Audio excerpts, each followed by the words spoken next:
সমাজের বিভিন্ন প্রস্তাবের মধ্য দিয়ে আমরা যে কজন এবং আজকে সবার সামনে বলতে হয় মঞ্চে আছেন আমাদের থৈজকুর মাস্টার, ওনার ওই সময়ে যে ধরনের সক্রিয়তার মধ্য দিয়ে যাতে সুশৃঙ্খলভাবে এই অঞ্চলে যে উন্নয়নমূলক কর্মকাণ্ডের অন্যতম স্থানীয় যে সরকার ব্যবস্থা পার্বত্য জেলা পরিষদ পুনর্গঠনের প্রাক্কালে ওনাদের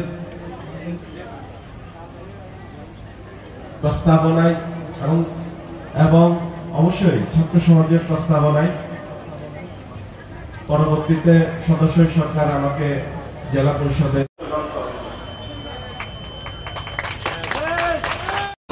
এই দুটি পরিচয়ের মধ্যে আমাদের কোনো বিরোধ নেই, কিন্তু এই রাষ্ট্রে গৌরব যদি বাংলা ঐতিহ্য থাকে তাহলে তবে তার ঐতিহ্য গড়ে উঠেছে আদিবাসীদের ভাষা, সংস্কৃতি, কীর্তি ও জীবনচর্চা। সুতরাং আদিবাসীদের স্বীকৃতি দেওয়া মাইনে বাংলাদেশকে আরো সমৃদ্ধ করা। আদিবাসী শব্দের স্বীকৃতি দিন, ভূমি কমিশন গঠন করুন এবং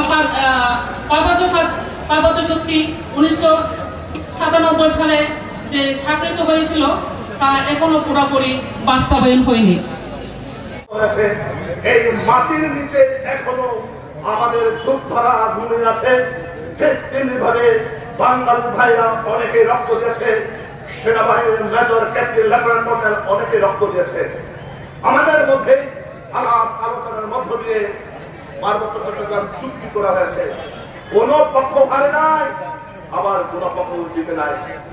তাই আমি গত কয়েকদিন আগে একটি জায়গায় বক্তব্যে বলেছিলাম, বাংলাদেশ সেনাবাহিনীর প্রতি, বিজেপির প্রতি, সারা বাংলাদেশের ফ্যাসিস্ট সরকারের আমলে যেইভাবে একটা বড় ধরনের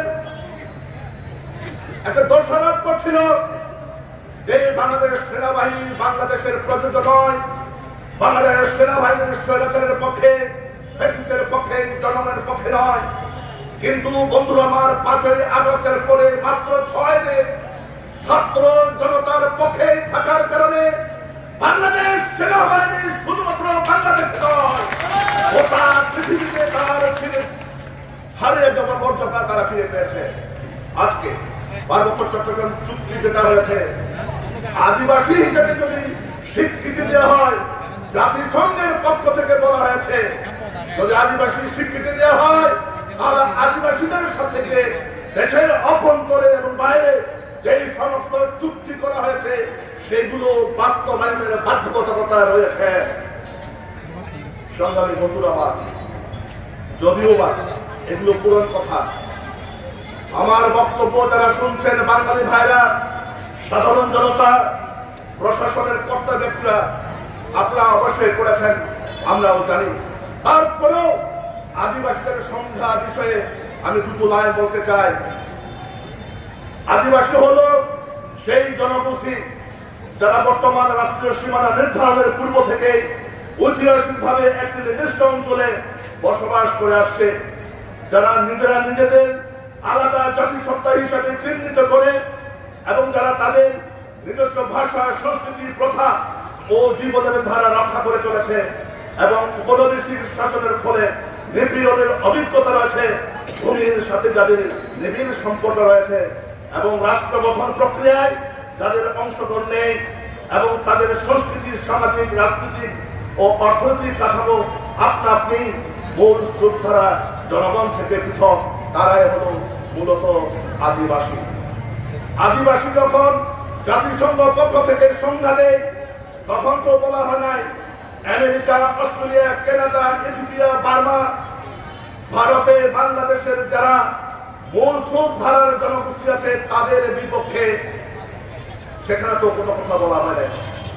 আজকে বহুদিন পরে হলেও আমাদের এমএলএ 70 সাল এবং 72 সালে পার্লামেন্টে যে কথাটি বলেছিলেন, বাংলাদেশ একটি বহুত্ববাদের দেশ, বাংলাদেশ একটি বহু সংস্কৃতির দেশ, বাংলাদেশ একটি বহু জাতের দেশ এবং বহু সংস্কৃতির মিলন হবে এই দেশে।